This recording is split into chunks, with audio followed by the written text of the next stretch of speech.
Operation Meghdoot चलाया गया, कैसे हम लोग ने ऑपरेशन राजीव को अंजाम दिया और पाकिस्तान ने जो कब्जा कर लिया था कायद पोस्ट, उसे कैसे हम लोगों ने वापस लेके उसे बाना पोस्ट में बदल दिया। तो इस वीडियो में हम भारतीय सेना के उस गौरव गाथा की चर्चा करेंगे जिसकी पूरी दुनिया कायल है, क्योंकि दुनिया का सबसे ऊंचा युद्ध का मैदान जहां पर -55 डिग्री सेल्सियस टेम्परेचर रहता है, वहां पर भारतीय सेना दुश्मन का मुकाबला की।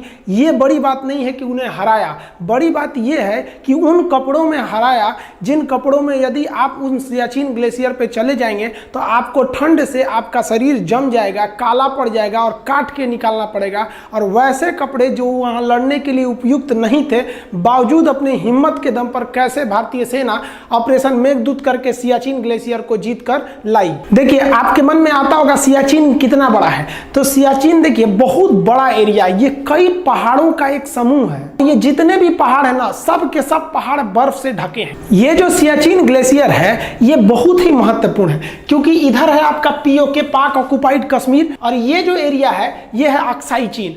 अगर ये बीच का सियाचिन नहीं रहता तो हमारे ये जो दोनों दुश्मन है उनमें डायरेक्ट कनेक्शन हो जाता। तो इन दोनों के कनेक्शन को रोकने का काम कौन करता है? हम लोग के बीच में सियाचिन। लेकिन जो कराची समझौता हुआ था भारत और पाकिस्तान के बीच 1949 में, उसमें जो बॉर्डर डिसाइड किया गया था उसमें सियाचिन का जिक्र नहीं था। तो पाकिस्तान इसका फायदा उठाना चालू किया 1977 और 78 में। वो यूरोप के लोगों को कहा कि आप हमारे यहाँ आइए और सियाचिन के पहाड़ियों पे चढ़ के देखिए, आप लोग को पहाड़ पे चढ़ने का बहुत शौक है। वो ये जानना चाहता था कि अगर ये यहाँ से यूरोपीय आएंगे और परमिशन हमसे लेंगे तो ये एक तरह का कानूनी कागजात हो जाएगा कि भाई परमिशन हम दिए तो एरिया मेरा है। तो इसकी खबर भारत सरकार को 1978 में लगी। तभी से भारत यहाँ पर सोच लिया कि भैया इस एरिया को खोना नहीं है, क्योंकि इधर से हमारा अक्साई चीन चाइना ले लिया और ये पीओके है। क्योंकि जब हम फ्यूचर में, हम आज नहीं तो कल इस पे धावा बोलेंगे, तो ये सबसे महत्वपूर्ण भूमिका उस समय निभाएगा। तो भारत सरकार इसके लिए मूड बना ली थी। तब भारत ने यहां से अपने सैनिकों को सियाचिन की ओर भेजना चालू किया। लेकिन दिक्कत यह था कि सियाचिन में टेम्परेचर -55 डिग्री सेल्सियस हो जाता है और यहां पर देखिए, यहां -55 लिखे हैं और यहां पर 35 फीट स्नोफॉल होता है। सोचिए, हमारी हाइट 5 फीट 6 इंच है और वहां बर्फ गिरता है 35 फीट, यानी हमसे 7 गुना ज्यादा बर्फ गिर जाता है। यानी अगर हम किसी एक जगह पे रात भर खड़े हो जाए ना तो 35 फीट बर्फ से नीचे धंस जाएंगे। इतना खतरनाक कंडीशन हो जाता है। और वो 6 किलोमीटर यानी 6000 मीटर ऊंचा है। 6 किलोमीटर सीधे चलना आपको कितना पहाड़ हो जाएगा।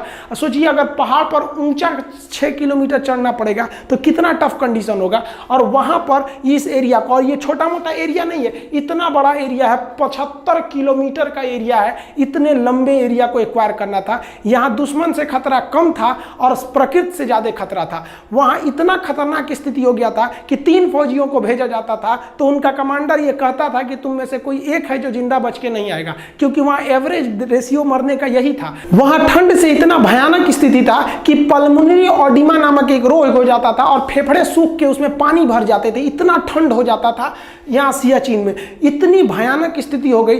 तब भारत सरकार ने ये डिसाइड किया, भारतीय सेना ने, कि नहीं अब हमको यहाँ युद्ध करना ही पड़ेगा वरना ये हाथ से निकल गया।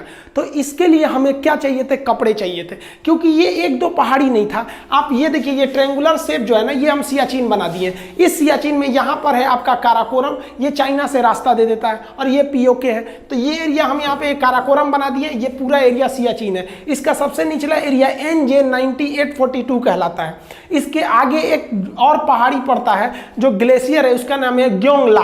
ला का अर्थ होता है दर्रा, पहाड़ों के बीच का रास्ता। उसके आगे जो सबसे महत्वपूर्ण है वो है बिलाफोंडला। ये बिलाफोंडला पे अगर कब्जा हो गया तो बिलाफोंडला काफी हाइट पर है और यहीं पर है आपका साल्टोरो रेंज नामक पहाड़ी।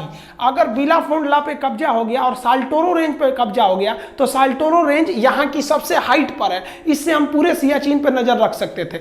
तो भारतीय सेना बिलाफोंडला, ग्योंगला और साल्टोरो रेंज पे कब्जा करना चाहती थी और आगे जाकर सियाला पे, क्योंकि अगर सियाला पर कब्जा हो जाता तो वहां से इंदिरा कॉल यानी सबसे ऊपरी बिंदु पर कब्जा करना बहुत मुश्किल नहीं था। आपको आज भी याद होगा कि अगर आपसे कोई क्वेश्चन पूछता है कि भारत का सबसे उत्तरी बिंदु क्या है तो आप इंदिरा कॉल कहते हैं कि नहीं? तो उसको हम लोग कब्जा करके लाए थे। पाकिस्तान उस पर नाजायज अपना अधिकार बता रहा था।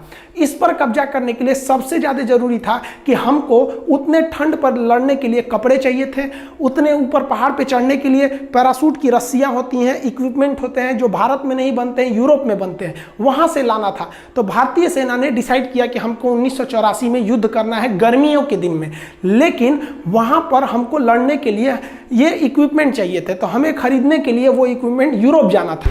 अब चूंकि भारत में वो इक्विपमेंट नहीं मिलते हैं, वो इक्विपमेंट हमको नॉर्वे से खरीद के लाना था। तो भारतीय सेना नॉर्वे गई ताकि उन इक्विपमेंटों को हम लोग क्या कर सके, खरीद के ला सके। जब ये नॉर्वे पहुंचे तो उन लोग नॉर्वे के जो ये फैक्ट्री वाले थे उन्होंने कहा कि देखिए हम आपको दूसरी फैक्ट्री का नाम बता देते हैं, आप वहां से खरीद लीजिए। तो भारतीय सेना कही कि आप रेट बताइए ना, पैसे का टेंशन मत लीजिए।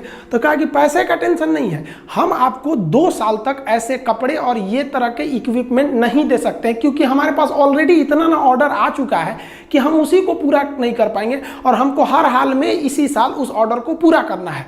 तो भारतीय सेना ने कहा कि चलो भाई हम दूसरी कंपनी से ले लेते हैं, कहीं से भी खरीदना है। तब तक उसी बीच भारतीय सैनिक को दिमाग में आया, पूछते हैं कि खरीद कौन रहा है। तो उनसे पूछा कि आप ये इतना ज्यादा ऑर्डर किसके लिए ले हैं? तो कहा कि पाकिस्तान का ऑर्डर है।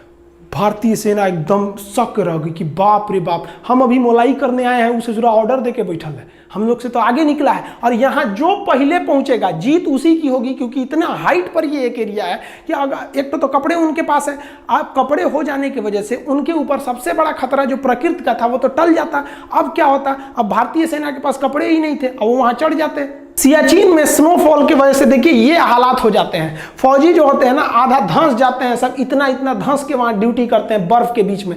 और भारतीय सैनिक के पास उस वक्त कपड़े नहीं थे जो इस ठंड को रोक सके। अब भारत के सामने 2 रास्ते थे, अभी मरो या 2 महीना बाद मरो, क्योंकि 2 महीने बाद उन लोग पूरा का पूरा कपड़ा सप्लाई कर देते पाकिस्तान को, और तब भारत के पास क्या करना पड़ता। तब उस समय कुछ समझ में नहीं आ रहा था भारतीय सैनिकों को। तब ब्रिगेडियर चन्ना और नरिंदर बुल कुमार नामक कर्नल ने कहा कि हम लोग इसी कपड़ों पर चढ़ाई कर देंगे, क्योंकि अगर देर करेंगे तो मरना फिक्स है। अभी क्या है कि अभी उनके पास भी पूरे कपड़ों की सप्लाई नहीं है और हमारे पास तो साफ नहीं है। तो एक काम करते हैं, पहले ही हम लोग हमला बोल देते हैं, वहां जो होगा देखा जाएगा। लेकिन इनको सबसे ज्यादा दिक्कत था कि लड़ाई जवानों से जीती जाती है, अपनी सैनिकों से जीती जाती है। सैनिकों को पता था कि इनके पास ऐसे कपड़े नहीं है जो ऐसे दुर्गम इलाकों पे जा सके और इतनी भीषण ठंड को रोक सके। तब इन अधिकारियों ने अपनी सैनिकों से कहा कि भारत मां के लिए आज तुम्हें बलिदान करना पड़ेगा, क्योंकि हमारे पास कपड़े नहीं है लेकिन हमें युद्ध हर हाल में लड़ना पड़ेगा। क्या आप लड़ने के लिए तैयार हैं? भारत के जवानों ने एक सुर में बोला कि हम लड़ेंगे और हम इसी कपड़े